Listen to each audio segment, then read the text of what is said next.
Shalom, on se retrouve donc pour le deuxième cours d'aujourd'hui. Nous sommes mardi 31 du mois de mars, dernier jour du mois de mars 2020, et puis nous sommes le 6 du mois de Nissan.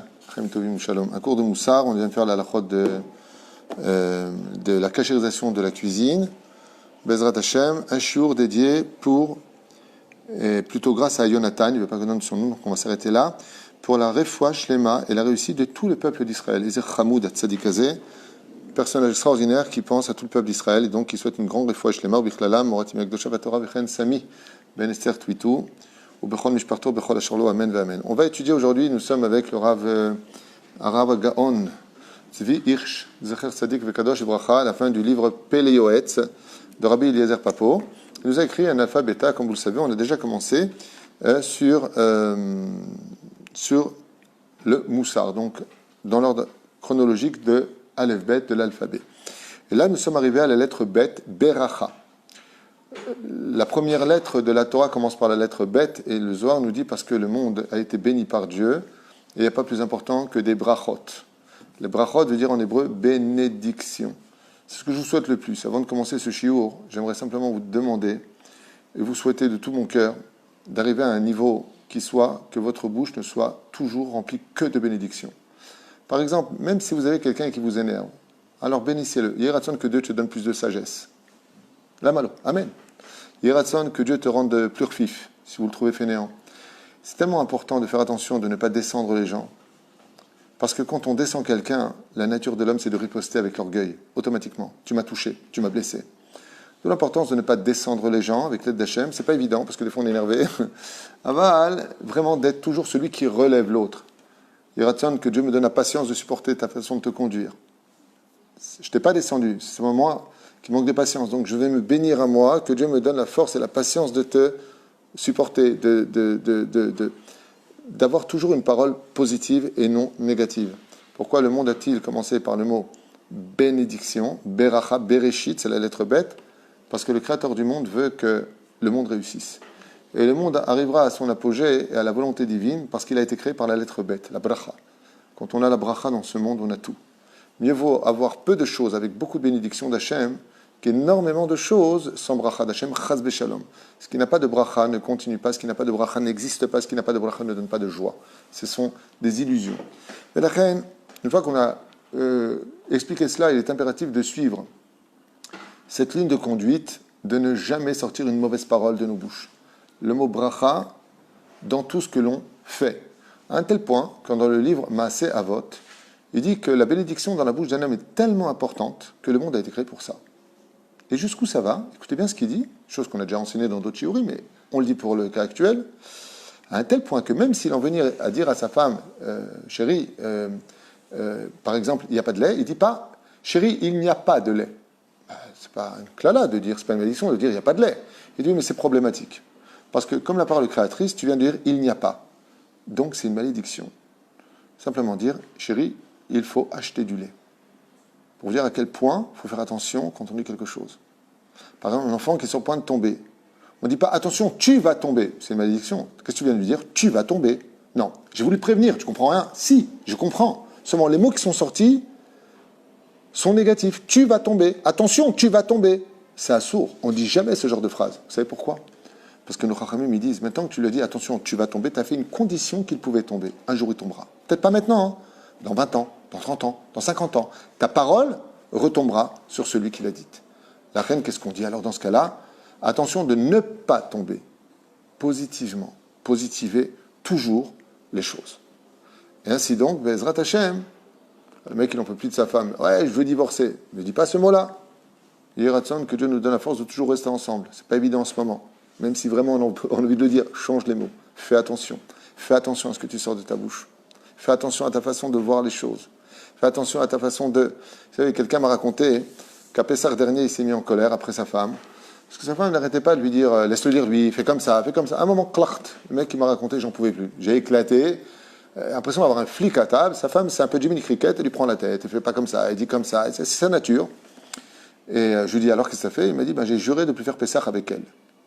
Alors je lui ai dit waouh, mais t'as dit ça comment? Il m'a dit sous l'effet de la colère. Donc déjà c'est beaucoup plus simple. Le problème c'est qu'il a juré. Alors, comme on fait dans ce cas-là, on est confiné à la maison, je fais une parenthèse dans l'halakha, hein, étant donné qu'il y a eu Yom Kippour et qu'on a fait Atarat Klalot, Atarat Nedarim, il y a Kol Nidre, qu'est-ce qu'on a dit? Kal Nidre, Kol Shevoué, tous les jurements. On peut compter, selon une grande partie des poskim, sur le fait qu'à Kippour, pendant Kol Nidre, devant tout le Tzibour, il a fait l'annulation de tout ce qu'il a juré, de tout ce qu'il a promis dans les Nedarim. Et ainsi donc, cette personne me posé la question ce matin, hein, il pourra tout à fait fêter Pessah avec sa famille, juste de ne pas faire une fois de plus la même erreur que de s'énerver et de dire « je jure, c'est la dernière fois que je fais Pessah avec vous ». Pourquoi? Parce qu'il a créé quelque chose de négatif. Et cela peut l'emmener un jour à se retrouver isolé et ne pas faire Pessah avec sa famille parce qu'il a mal parlé à ce moment-là. Zéperoucha d'abord. Et voilà, on commence le shiur pour 20 minutes, une fois que Bezrat Hashem, on comprendra bien la valeur des bénédictions. Le roi David lui-même a eu une période de pandémie, mais pour tout son pays seulement, puisque tous les jours mouraient 100 jeunes, comme ça nous dit la Gemara. Je me rappelle la Gemara aussi dans Shmuel Bet, que, si je me rappelle bien, c'est Shmuel Bet, que tous les jours mouraient des soldats, 100 soldats. Et donc il fallait trouver une solution. Et la Ségoula, le remède était que tous les enfants d'Israël devaient faire par jour 100 bénédictions. De là, vous apprendrez que la bénédiction est une ségoula très connue pour cesser une pandémie. C'est-à-dire que si on peut, Bezrat Hashem, avoir de belles paroles les uns pour les autres. La bénédiction, ça ne veut pas simplement dire Baruch Ata Hashem Elokeinu melech haolam borei peri ha'etz. Mais si on peut avoir, pendant cette période-là, un très grand remède, c'est d'avoir des bénédictions les uns pour les autres. Que l'homme bénisse sa femme elle bénisse son mari, que les enfants ils se bénissent. Mamash, ne prenez pas ces paroles à la légère. Écoutez bien ce que je vous dis, c'est important. Moi, j'ai rien à gagner, c'est pour vous que je dis ça. Parce que nous, on se bénit ici dans cette maison grâce à Dieu. Il n'y a ni cri, ni larmes, ni pleurs. Baruch Hashem, ici, il n'y a que d'abracha. Et la reine, c'est vraiment pour vous que je dis ça, avec l'aide d'Hachem, qui est des brachot. Mea brachot be'om. Mea brachot, c'est mea chouz. Mea chouz beseder. Tu as toujours besoin de voir les défauts de l'autre. On devrait se concentrer pendant des périodes difficiles sur les qualités de l'autre et oublier les défauts un court moment. En tout cas. Bracha ezer me'od ekem. Millet des brachot, Bezrat Hashem, de bien faire attention aux bénédictions. Donc là, on retournera dans les bénédictions, ce que l'on prononce sur le fait de voir un éclair, entendre le tonnerre, manger un fruit, manger hamot selech minaretz, faire netilat yadayim, boire un verre d'eau, faire très attention. Les brachad bitchelu l'himu, dans la crainte et dans l'amour. Quand on fait une bracha, il nous dit ici, il faut avoir deux qualités. La crainte de bien prononcer, de savoir ce qu'on va dire comme bénédiction, ou l'himu, et avec amour. Pas avec habitude et pas pour se débarrasser d'une obligation.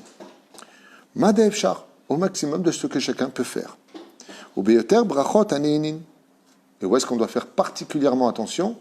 Dans les bénédictions où notre palais profite de quelque chose. Donc quand on consomme quelque chose, le Rav nous dit ici, faites très attention de béhémet faire une bracha, parce qu'en réalité, le principal, quand tu vas manger par exemple une pomme, borei peri ha'etz, ou tu vas manger une banane ou un melon, borei peri ha'adama, ok? Il dit le principal, c'est pas ce que tu vas manger, hein, parce que tu aurais pu t'en passer dans l'absolu. Alors pourquoi tu vas le manger? Pour dire la bénédiction. Si Dieu t'a donné envie de manger quelque chose, toi tu crois que le principal c'est le fruit et le secondaire c'est la bénédiction. Ainsi que le Rav te dit exactement le contraire.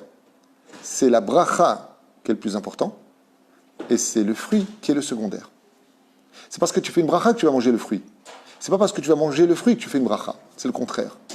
Mais la reine, en général, si tu mets beaucoup de temps pour manger ton fruit et que tu mets une seconde pour faire ta bracha, fais le contraire. Prends bien ton temps pour dire la bracha et mange ton fruit en 2 secondes. C'est plutôt comme ça qu'on doit voir les choses. Car quand une personne fait la bracha de façon mezoulzelet, non dignement, non comme il le faut, donc avec le bout des lèvres, sans bien prononcer chaque mot, et vous savez comment c'est une bracha, Baruch Ata Hashem, on s'arrête, même s'il n'y a personne. Elokeinu melech haolam, on s'arrête.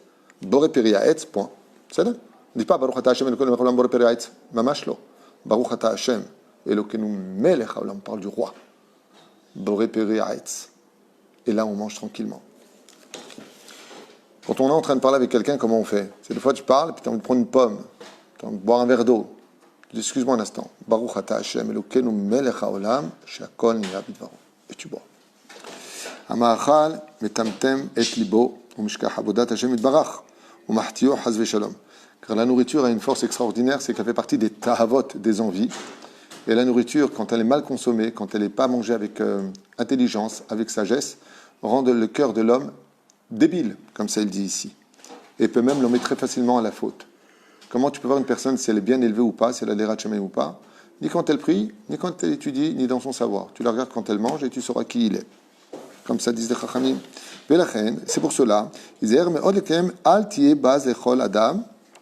Ici, les Chachamim nous disent, fais attention de ne pas baser aucune personne. Tu ne sais jamais à qui tu parles, tu ne sais jamais avec qui tu as affaire. Tel que tu parles avec quelqu'un qui est beaucoup plus puissant que toi, beaucoup plus fort que toi. Ne sois pas mezalzel, ne sois pas celui qui le dénigre, qui le défend. Adraba, l'echol davar shafel, imtsa eze ma'ala tova. Et si Akadosh Baruch Hu nous dit ça, il dit pourquoi? Il dit parce qu'un homme, tu vois bien que lui, il peut t'apporter beaucoup de choses. Mais il dit le fruit, la nourriture que tu manges, c'est elle qui te fait vivre quelque part. Si tu ne manges pas, tu crèves. Donc tu vois bien que cette nourriture, elle a besoin aussi d'être respectée. Comment tu respectes de la nourriture? Petit 1, en faisant la bracha avant, la bracha après, et en ne pas jetant. Il ne faut pas jeter. Bal tashrit. Bon, bien entendu, si ce n'est pas consommable et qu'il reste très peu, tu peux jeter. Mais si tu peux garder pour plus tard, ne jette pas, ça s'appelle Baal Tashrit.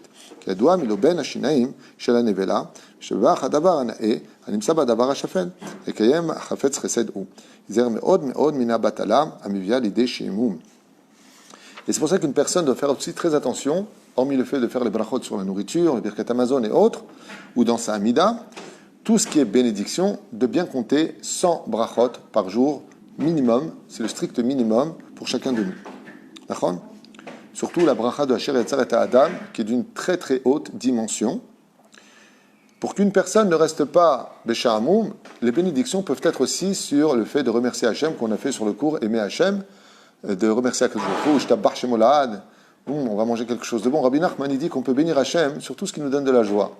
Par exemple, ta femme sort de la chambre, elle est vivante, tu as de la chance. Il y a une femme de 40 ans qui vient de décéder ici, à Ashdod. Elle a laissé 2 orphelins. 43 ans, pardon. Elle a laissé 2 orphelins. Le mari, quand il ouvre sa chambre, il n'a plus sa femme. Rabbi Nachman, il dit, n'attends pas que les malheurs, ils tapent à la porte de chez toi pour dire, waouh, Baruch Hashem, ma femme est vivante. La reine, Rabbi Nachman, il nous dit, même quand, par exemple, tu vois ta femme qui sort, tu vois, je tape Baruch Hashem, moi je le mets avec ma femme. Tu vois tes enfants, ils sautent sur le fauteuil, Baruch Hashem, pas comme un enfant de 8 ans qui est décédé aussi. Sois content qu'il soit là. Il je préfère qu'il saute vivant sur mon fauteuil, qu'il saute plus du tout dans la mort. Chaz v'shalom. Et la reine, il dit ici, toute occasion, surtout pour ne pas tomber dans le bitoul, pour ne pas tomber dans le ne rien faire, de dire Baruch Adonai l'olam amen v'amen, de faire un teilim, de faire un nishmat kol chai si tu t'ennuies, de faire ce que tu veux. Tishmor ala bracha. Velo yamot kishur arba amot ki bidvekut aborit bara beirur Torah. À un tel point qu'il dit qu'il ne fasse jamais 4 pas, même chez lui à la maison ou dans la rue, sans penser à Dieu. Il ne fait pas 4 pas sans penser à Dieu. Au moins d'avoir la kippa sur la tête, avoir les tzitzit sur soi, d'être shomer brit mila. Il dit toutes ces choses-là sont tellement importantes, comme de dire par exemple, Marabou ma'asech Hashem, kulam bechokma asita, comme elles sont belles tes créations Hashem, comme on l'a vu la dernière fois. Il revient ici. Et mitgabrim alab, marchavot raot chaz v'shalom, il mat Torah, mais c'est faire dafka. Et si une personne a de mauvaises pensées d'un coup, qui sera attirée par des envies de femmes, de sites interdits ou autres, tout de suite, qu'il court ouvrir un livre, et c'est possible, des biographies, et qu'il lise une histoire sur nos chachamim, une douche froide, et tout ira bien. Ou bekoach ou bekol, kedé levatel marchavot zarot. Et c'est possible à voix haute, afin d'annuler les mauvaises pensées. Car quand on étudie à voix haute, non seulement ça s'imprègne au niveau de l'étude dans le cœur, mais de qui plus est, ça annule les mauvaises pensées. Voilà, on vient de finir ce char du Rav, d'ailleurs que je vais noter, puisque maintenant, le prochain, ce sera sur la Gmilut Rasadim. Est-ce que tu peux dire un mot sur la vulgarité, les mots vulgaires? C'est un rapport ou ça sera un autre cours? Non, ce serait un autre cours, mais on peut dire, Bevadaï, que la vulgarité est très très grave pour 2 choses. C'est-à-dire que je vais vous expliquer en 2 mots pourquoi la vulgarité est si grave. La colère et la vulgarité. Le 121e Télim nous dit que Dieu n'est que l'ombre de ce que nous sommes. Ça veut dire que Dieu se comporte avec nous comme nous on se comporte dans notre société. Tu veux du bien, fais du bien. À un tel point que le Créateur du monde nous dit, quand ça ne va pas dans ta vie, au niveau du mazal, va vite voir ta famille et vois à qui t'as fait du mal. Vois avec qui ça ne va pas. C'est là. Encore une fois, je sais que je le répète constamment, mais je sais de quoi je parle. Je ne parle pas de gens qui ont des pathologies psychologiques. Je ne parle pas de ces gens-là. Je parle des gens normaux. C'est-à-dire, parce qu'avec les pervers narcissiques et autres, de toute façon, quoi que tu fasses, quoi que tu demandes pardon, tu seras toujours fautif, et ce sont des gens qui ne se remettent jamais en question. Mais je parle des gens normaux. Pourquoi ? Parce que ta relation avec l'homme ne sera que le reflet que Dieu aura vis-à-vis de toi. Donc quand tu es vulgaire, ne t'étonne pas d'avoir une vie qui t'amène à la vulgarité, de tomber sur des gens vulgaires, de tomber sur des gens qui vont t'amendrir. Pourquoi ? Parce que toi-même, tu ne fais pas les choses comme il faut à la maison. Mais la vulgarité comprend plusieurs défauts. La première, c'est que c'est un interdit bichlal de nos chachamim. La vulgarité est strictement interdite, ce qu'on appelle nivoulpé. La deuxième chose, celui qui a du nivoulpé, écoutez bien, comme ça vous le saurez, ses prières ne sont pas entendues. Celui qui dit les mots mal élevés, il se met en colère, fils de machin, t'es qu'une ceci, t'es qu'un cela. Quand il prie à Kadosh Baruch Hu, Dieu lui dit, tu sens très mauvais de la bouche, même pas t'écouter tellement tu pues, parce que sa bouche, elle est aussi sale que des toilettes. Troisième chose, que vous ne savez peut-être pas, mais que vous devriez peut-être entendre une fois pour toutes, ça vous ferait peut-être du bien, c'est que la vulgarité ouvre les portes des dimensions parallèles. Ça veut dire que ça invite les démons à rentrer dans votre vie, et les démons, quand ils rentrent, ils n'ont aucune rahmanout, aucune pitié, ils vous pourrissent le mazal, la parnassa, la santé, tout ce qui va avec. Ils peuvent même détruire un couple jusqu'à divorcer, à cause de la vulgarité. Mais la reine, vous avez tout intérêt, hormis le fait que ça déplaît énormément à Dieu, que la bouche a été créée pour louer Dieu et non pas pour dire des bêtises, qu'en plus de ça, je ne vous parle pas du fait de vexer l'autre, que vous perdez votre monde futur, de vous dire simplement aussi que eh bien, vous descendez de niveau et d'estime vis-à-vis de ceux qui vous écoutent et de ceux qui vous regardent. La liste est tellement longue que pour un coup de nerf ou pour une vulgarité, on a tellement à perdre qu'on aurait mieux fait de naître muet. Je ne pouvais pas dire plus que ça. Ce sera le moussard d'aujourd'hui. Pour encore deux autres questions ? Deux questions. Alors la première, c'est pour revenir à ce qu'on a fait le cours d'avant concernant les animaux. Ken. Qu'est-ce qu'on donne à manger à des animaux qui ne mangent que de la nourriture animale? D'abord, ça n'existe pas des animaux qui ne mangent que de la nourriture animale.